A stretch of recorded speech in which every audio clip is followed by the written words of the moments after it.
how do I explain to my parents that politics is ruining our family and that they need to tone it down? How old are you? I'm 24, Okay. so I'm not that old in the grand scheme of things. Oh, I'm only asking you. Mm-hmm. Because I'm going to say the oldest sounding thing in the whole world. And I'm sorry for saying it like this. It's something that I wish someone had told me when I was 24. And I also know I wouldn't have listened when I was 24. There's literally nothing you can do to convince them of anything. Mm-hmm. And it's one of those heartbreaking things that we learn as we grow older, that people that we love do things that hurt us.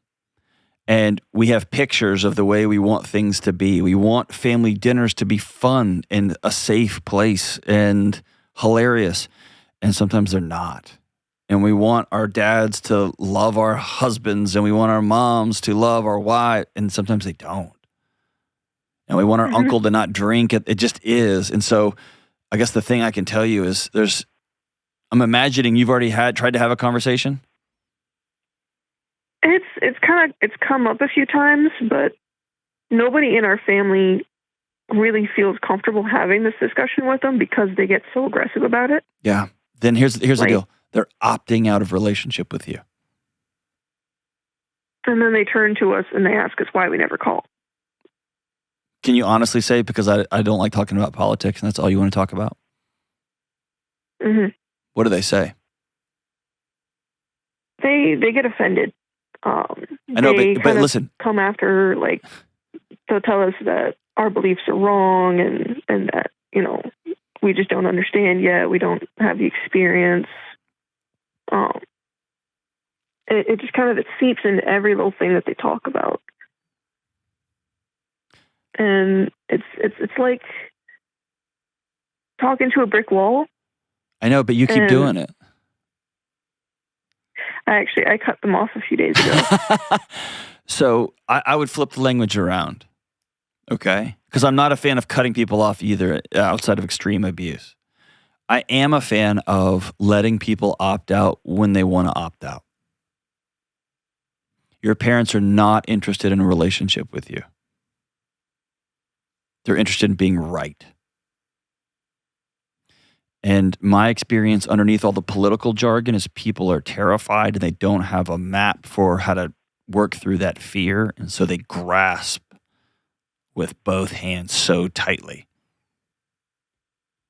And so it's less about you cutting them off and it's more about them opting out of relationship with you. And that breaks my heart for you. Because it sounds like you still want your dad. You still want your mom. Is that fair? I really do. I said that the other day when I was crying to my sister. Yeah. I didn't think I was going to be getting emotional this quickly. I'm sorry. No, don't be sorry at all. It's heartbreaking. It's happening all over the country. And there's a strange, I say this with all due respect. I heard somebody recently kind of hint around this, and it rang true with me. If I'm 55 or 65, it feels like I inhabit a world that I no longer have a grasp on.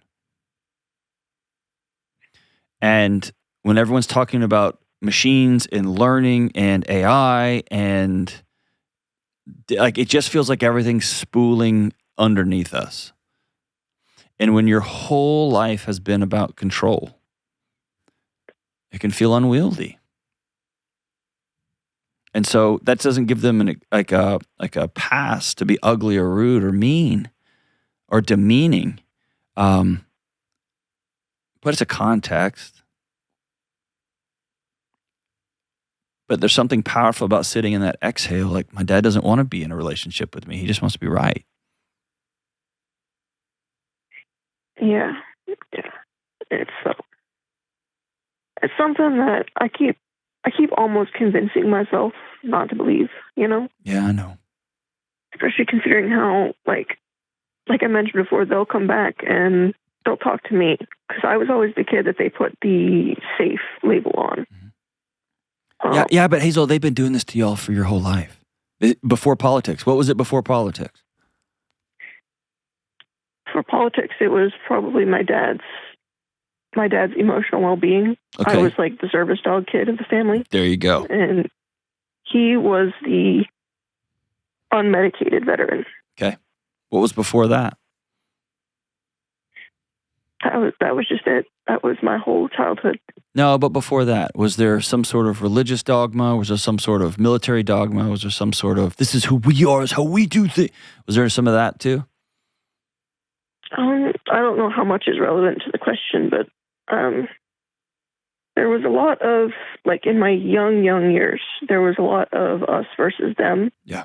Between the other side of my family. Because my dad, he's my stepdad who's officially adopted me. So there's a whole other group there, but I don't know how much of that's relevant. Well, it's relevant.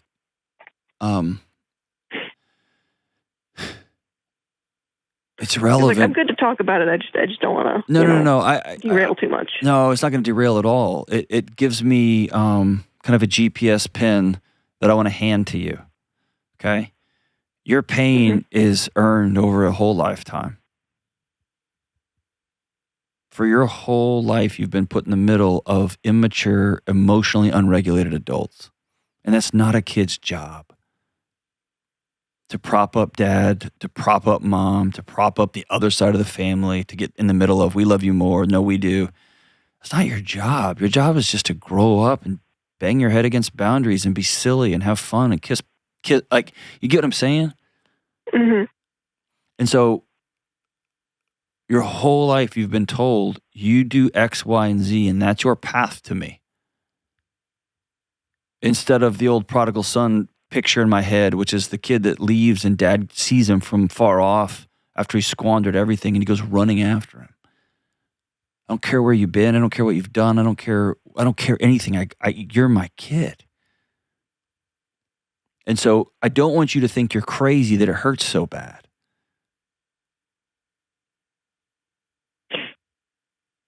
It should hurt real, real, real bad. It does. And if your birth dad, did your birth dad leave? He was always checked out.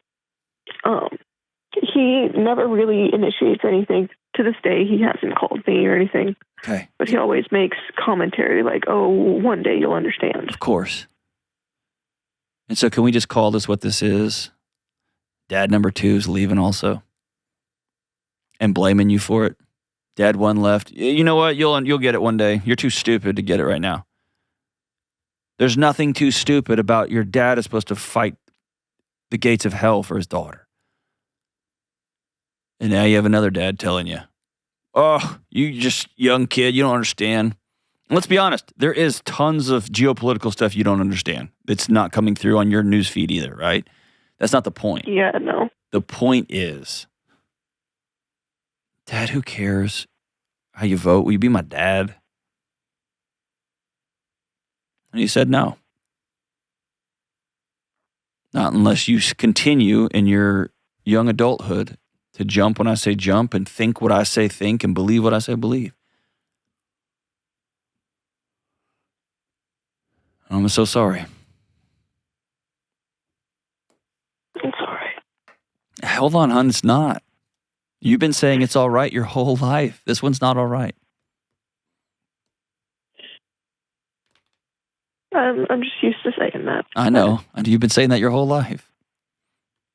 When unregulated adults act like children, scream and yell and hit and punch and leave, and then they blame you. My dad does like to blame me. He doesn't realize he does it, but... Okay. So can I ask you a hard question? Yeah. What are you going to do next? I don't know. You in school? I'm a trade school student, yeah. Okay. How much longer you got? Until March, actually. March or May, it's one of the two. I've got 2 more, we call them mods, which is like a period of 5 weeks. What are you studying? BCT, Building and Construction Trades. So it's like a general kind of overview that gives you a foot in the door to get in with a company that will teach you more specialized stuff. Very cool. Can I tell you that I'm proud of you? Thank you. It's pretty awesome. And one day you're going to be a part of building a building that my kids go inside of to learn something, to get well because they've got doctors and medicine in there, or a courtroom that's going to help my kids after an injustice has been done to them. That's the hope. I know. Actually, I want to go and volunteer with Habitat for Humanity. You will. But you will. But don't deflect for a second. I just want to say I'm proud of you. And we always talk about changing your family tree, and we talk about legacy, and we talk about hope, but we don't do enough justice to those conversations. We don't talk about how much it hurts sometimes. Doing the next right thing is hard, and it hurts. Especially on those days, you just want to pick up the phone and call your dad. Yeah. The only way I go back and forth on whether or not to apologize to my mom and call her back. I would write him a letter. And that way, whenever they talk to you, there's some sense of superiority or power or insecurity that takes over their bodies. Okay?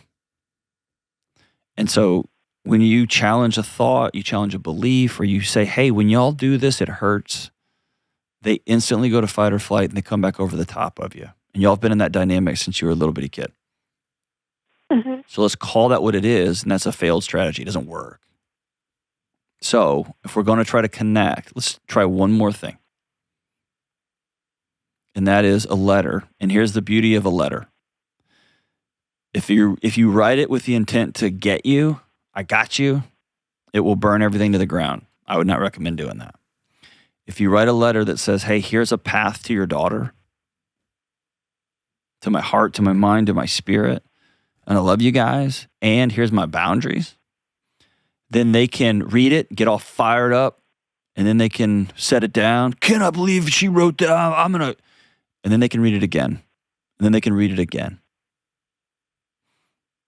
And if they read it 2 or 3 times, they read it and they're not so reactive. And they begin to hear the voice of their daughter saying, hey, I don't care how y'all voted. Hey, I don't care about your conspiracy theories or your what. I want my dad. I want my mom. And that might be the shot you got. Is that fair? I'll give that a go. Yeah. Okay. And you can text your mom back and say, hey, Mom, I'm writing a letter. I'm not doing a good job of talking. And my thoughts and words get all jumbled up. So I'm going to write a letter and send it to you. And know that I love you and Dad. I love y'all. And when you hit send on that letter or you put it in the mail, handwritten letters are gangster, I think. But man, you put it in the mail and they may read it and throw it away. And that's just reality. You got to choose reality. Do what's the next right thing. Hang on the line. I'm going to send you a copy of Building a Non-Anxious Life. It's my number 1 best-selling book that I wrote, but it's got a whole section in there about grief just for this moment. Check out that book, and I'll be my gift to you for being a legacy changer, being a family tree changer. And just make sure the relationships that you have in your life that you're going to always go running towards loved ones, not putting up walls.